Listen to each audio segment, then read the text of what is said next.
Apa khabar? Ya. Abang apa khabar? Baik, Alhamdulillah. Saya kat studio ni. Dah tak berjuang lagi ke? Apa? Berjuang? Berjuang. NGO. Apa cerita? Sekarang ni tiada lagi Pakatan Harapan, terutamanya DAP kan. Dah tak ada lagi. Syukur Alhamdulillah. Apa yang abang rasa abang dapat pelajari dari perjuangan bersama NGO yang lepas ni sebagai aktivis politik? Syukur Alhamdulillah. 2 tahun saya tinggalkan studio ni. Bukan tinggalkan terus. Dulu saya sangat aktif dengan dalam studio ni. Mencipta lagu. Tadi saya tengah dengar lagu-lagu saya cipta tadi ni. Sebenarnya saya dah cipta lagu sejak zaman Datuk Seri Najib lagi. Zaman Datuk Seri Najib lagi saya dah cipta lagu. Antaranya lagu... Lagu apa tu? Lagu patriotik ke? Yelah, lagu patriotik untuk negara. Jangan ingat orang seni ni lagu-lagu cinta saja. Tadi saya tengah cek balik lagu Transformasi Malaysia. Nak dengar sikit? Tapi lagu ni saya tak sempat nak keluarkan. Sebab apa? Tahulah, tiba-tiba kan jatuh kan. Ini lagu dia.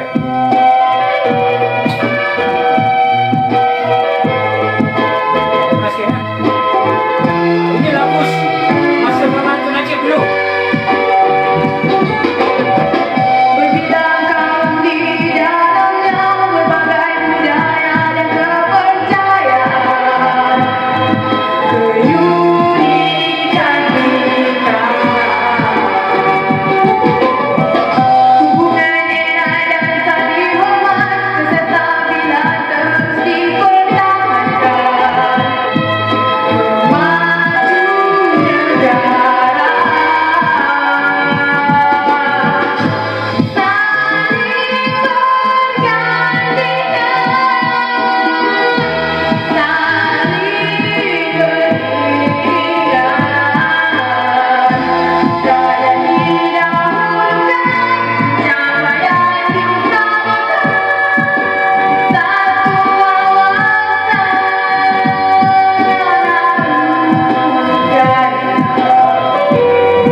Okey.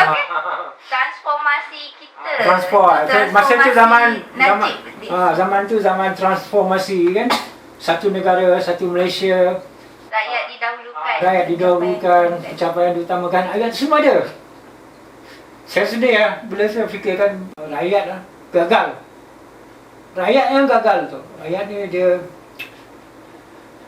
kita orang seni ni, kita jiwa kita halus kan. Kita pemimpin yang begitu hebat, yang membawa rakyat ke mercu dunia, tetapi rakyat tidak tahu bersyukur.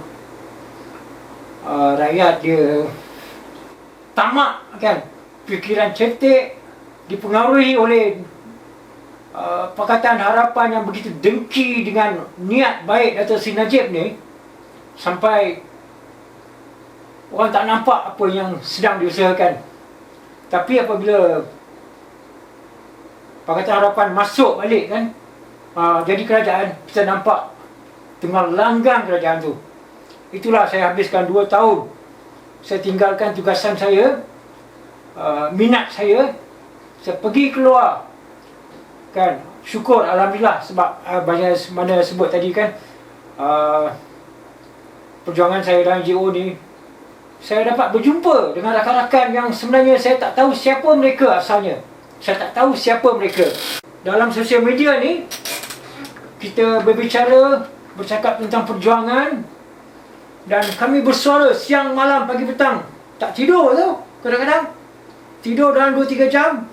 Kita berfikir macam mana kita nak jatuhkan kerajaan Pakatan Harapan.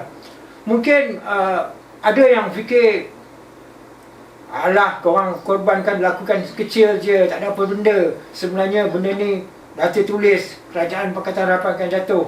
Itu terpulanglah. Tapi apa yang kita lakukan ni, saya sangat-sangat luar biasa, sangat hebat. Kami ni pejuang NGO, aktivis ni, jiwa kami tak sama dengan macam orang politik tau. Tak sama. Orang politik ni dia berjuang untuk parti dia, untuk kaum-kaum dia, untuk kepentingan diri dia sendiri. Ada juga pejuang-pejuang dalam politik ni, tapi kita nampak tak ramai. Terutamanya apabila Pakatan Harapan ni ambil alih, masa tu kurang kita dengar daripada pembangkang, termasuklah daripada UMNO maupun PAS. PAS ni dia jiwa dia lain. Dia apa pemimpin dia cakap, dia ikut je. Dia ikut je. Dia punya budaya dia lain. Kalau Tuan Guru Haji Adewan kata, kita relax dulu, diorang relax. Diorang patuh. Itu cara PAS. UMNO ni lain pula. UMNO ni dia berjuang dulu, dia berjuang kemerdekaan. Dia daripada rakyat. Rakyat sebenarnya sebelum ada UMNO lagi rakyat dah berjuang. Maknanya rakyat lebih awal berjuang sebelum adanya UMNO dan kemudian terbentuknya UMNO. Tapi perjuangan rakyat dengan UMNO ni berbeza. Aktivis NGO macam kami ni berbeza. Kami berjuang untuk negara, untuk masa depan anak cucu. Apabila Pakatan Harapan ambil alih negara ni, kita jadi macam risau. Apakah anak cucu kita nanti? Apa akan jadi pada mereka nanti jika beginilah keadaan kerajaan Pakatan Harapan?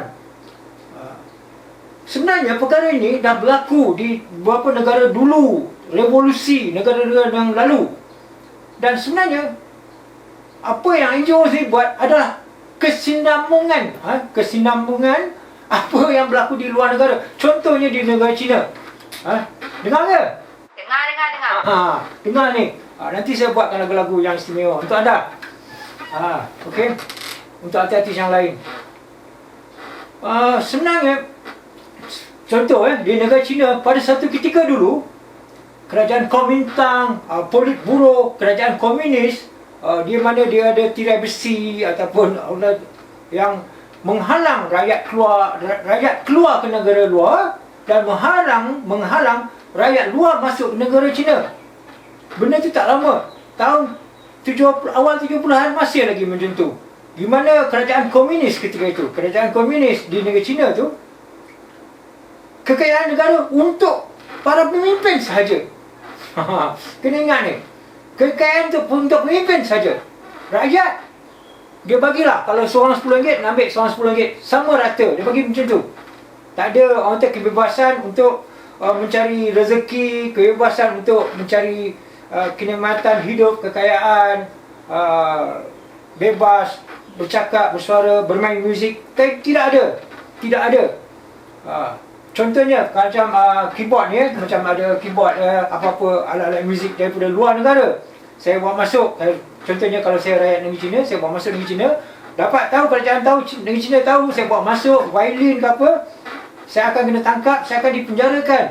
Dan penjarakan bukan sembarangan, masuk dalam tanah, dalam bilik gelap, bukan sebulan dua, bertahun, kadang-kadang sampai 8 tahun. Saya ada baca sejarah sampai seorang profesor muzik, dia keluar daripada penjara tu setelah tiada lagi keadaan komunis. Kenapa dia buat macam tu? Alat muzik je pun. Bukan alat muzik saja. Budaya, pakaian, muzik luar tidak boleh masuk. Itulah dinamakan tirai besi. Tirai besi mana tak boleh masuk dan tak boleh keluar. Dia nak kekalkan budaya dia saja. Sebab apa? Dia nak kawal rakyat supaya rakyat tak terpengaruh daripada luar. Di luar ni, rakyat bebas. Dia tak mahu rakyat dengan negara dia bebas. Dan apa yang berlaku di negara China ialah rakyat kembali sedar, merevolusikan negara tersebut. Rakyat sendiri bangun, berdemonstrasi di Tiananmen Square tu. Bukan macam besar dataran Merdeka tu, 10 kali dataran Merdeka lah, lebih kan. Lebih, orang 20 padang bola sepak tu. Dia orang berkumpul di sana menentang supaya negara itu berubah menjadi seperti negara lain di luar sana. Kan? Jadi kerajaan berkeras, tak mau. Sampai kerajaan bawa apa ni, kereta kebal ni, kalau boleh nak lengit, nak langgar diorang tu, diorang berkeras.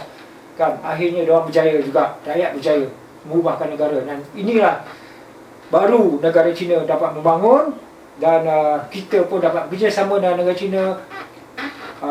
Jangan lupa Tun Abdul Razak, bapa ayahanda kepada Dato' Seri Najib, tahun awal 70-an dulu. Dia antara pimpinan pertama yang melawat ke negara China apabila negara China mula membuka tirai. Jadi ini adalah satu benda yang sejarah yang besar bagi negara China dan negara Malaysia. Sebab itu hubungan Dato' Seri Najib dengan negara China ketika itu, masa di bawah Dato' Seri Najib, sangat erat kerana diorang menghormati, menyati kehadiran Allahyarham Tun Abdul Razak dulu di sana. NGO macam kita ni, bila Pakatan Harapan mengambil alih, tak ada beza macam zaman komunis dulu. Bukan saya nak cakap macam emosi ke apa. Cuba anda fikirkan, bila kerajaan Pakatan ambil alih, rakyat apa jadi? Apa pun tak ada untuk rakyat. Sama macam zaman di negara China tu. Tak ada. Naik basikal je.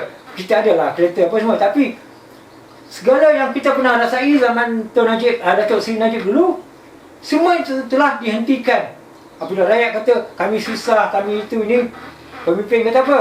Ikatlah perut, buanglah tongkat, pergilah sendiri cari kerja. Kau susah, asyik nak minta tolong je. Tapi negara kita kaya. Mana duit tu semua pergi?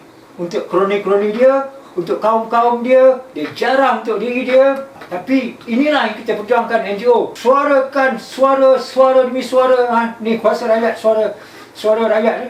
Jangan fikir rakyat tidak berkuasa. Tapi inilah sangat terkesan. Saya nak cakap sekali lagi.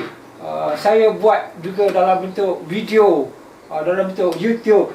Salah satu YouTube saya buat tu lebih 40,000 orang melihatnya. Banyaklah mesej yang dapat membakar semangat mereka. Dan salah satu mesej daripada istana yang menyokong perjuangan kita. Walaupun saya sekarang berada di studio, saya akan buat lagu-lagu pembakar semangat. Kena ingat, jangan pandang rendah pada orang seni. Maknanya perjuangan dalam politik boleh dikatakan selesailah buat setakat ini untuk pihak NGO. So saya nak tanya sikit, apa yang abang hasratkan dalam perjuangan seni dan muzik tanah air pula? Yelah, abang pun involved dengan seni muzik ni kan? Sebenarnya kita orang seni, kita ni orang seni, orang muzik ni, kebetulan saya pun nak cakap juga tadi benda ni. Orang kadang-kadang pandang hina pada orang seni, termasuk cerita P. Ramlee dulu kan. Bukan dia hina, dia nak tunjuk pada rakyat, jangan hina pada orang seni, orang muzik. Jangan ingat doktor, lawyer, engineer, para graduan yang berbagai-bagai kepakaran itu saja yang hebat. Orang seni ni rendah sangat martabat dia. Jika anda semua ataupun rakyat semua fikir benda ni, mereka silap, satu kesilapan yang besar sangat. Saya contoh negeri China tadi. Okey, sebuah lagu, nanti saya akan mainkan dengan rakan saya lagu tu. Sebuah lagu Cina, Teresa Teng, bukan Teresa Kok Teresa Kok. Teresa Teng, lagu itu simple je dengar, tapi lagu itu memecahkan tradisi Cina yang sebelum ni lagu Cina teng teng teng teng teng teng teng teng teng teng teng teng teng, lagu-lagu macam tu. Oh, saya ingat dia punya translation.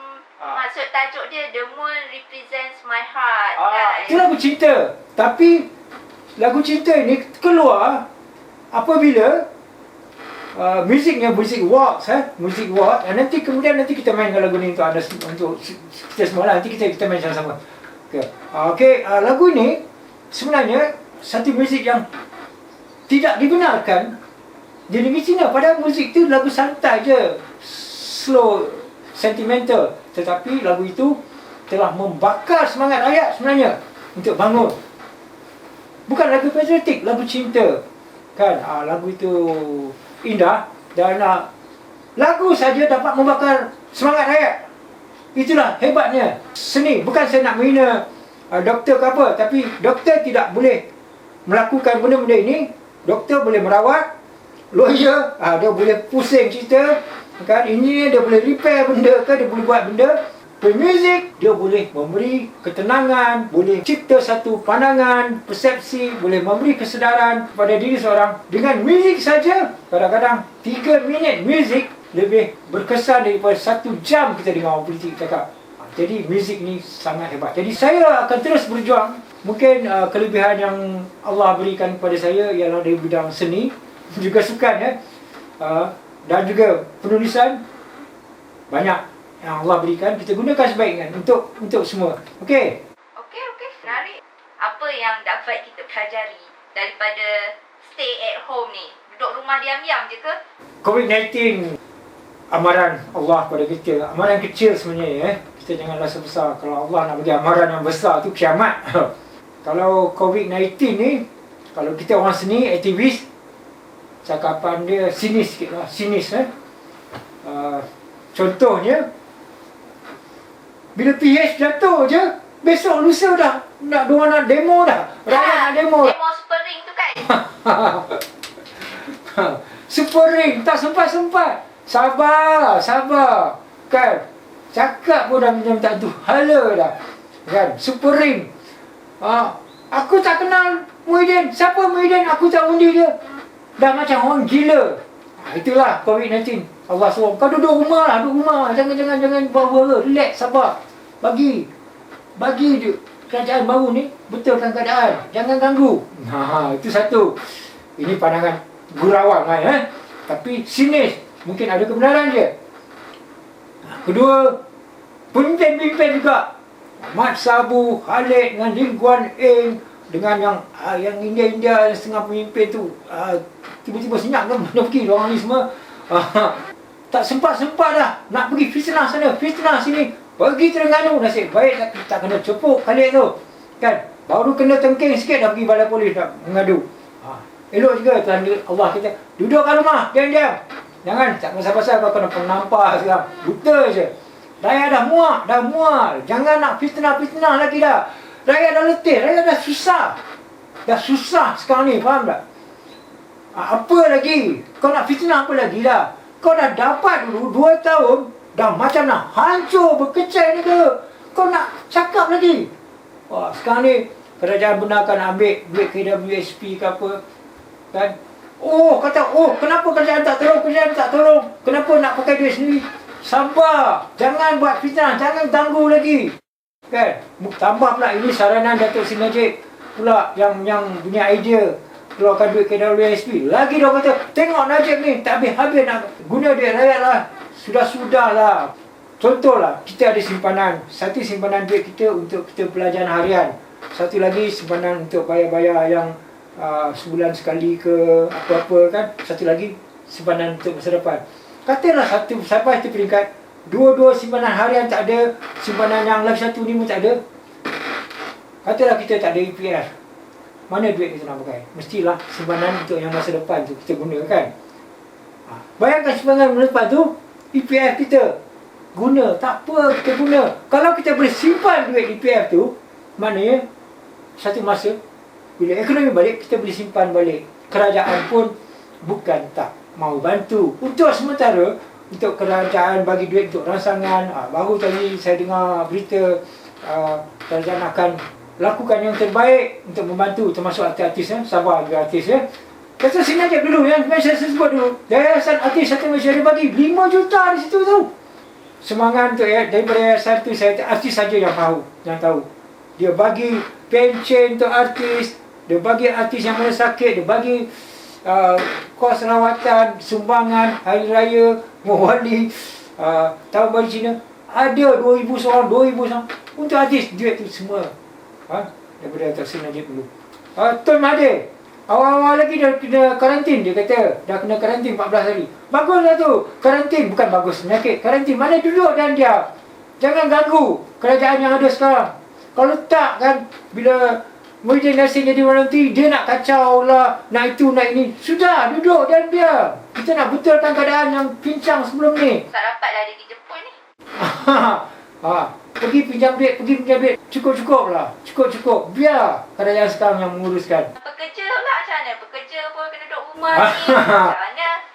Okey. Bagus juga tu. Dulu, majikan ni, Cekik darah pekerja ni tau. Nak minta cuti pun susah. Paksa. Kadang-kadang tengah malam pun WhatsApp lagi. Kerja kau dah siap kau hari ni. Bodoh juga tuan. Waktu kerja tu sampai pukul 5, pukul 5 lah. Janganlah ganggu sampai tengah malam, pukul 12 malam. Esok kau datang, kita ada meeting pukul 12 malam ni mesej. Sudah-sudahlah. Jangan ganggu. Pekerja pun ada privacy dia juga. Lepas tu pekerja nak minta kenaikan gaji susah. Bonus tak dapat bagi. Kita cekenek macam tu. Cekik darah lah. Majikan cekik darah. Cekik darah pekerja. Sekarang ni 1 bulan pekerja pula cekik darah majikan. Ambil lah. Makan gaji buta. Duduk pula bayar kaki. Majikan kena bayar gaji pula. Ini masa untuk majikan berkorban untuk pekerja pula. Orang seni juga rakan-rakan seni, kita ada kelebihan kita boleh bantu rakyat. Sebagaimana yang saya sebut tadi kan, 3 minit lagu yang dicipta kadang-kadang dapat mengubah dunia. Ingat, muzik ni, zaman lagu rock, kita tahu pakaian dia macam tu. Satu zaman tu 60-an, pakaian dia macam ni. Muzik dapat mengubah benda tu. Hebatnya muzik. Allah berikan kita satu kelebihan yang sangat luar biasa. Setiap manusia tu ada kelebihan. Jadi kita gunakan kelebihan kita untuk semua. Itulah kalau ada lagu yang nak recording tu, hello lah. InsyaAllah. Okey. Memang kita ada benda yang kita nak rakamkan, tapi buat masa ni relax dulu. Okey. InsyaAllah ada rezeki untuk kita semua nanti. Okey, insyaAllah. Assalamualaikum. Waalaikumsalam.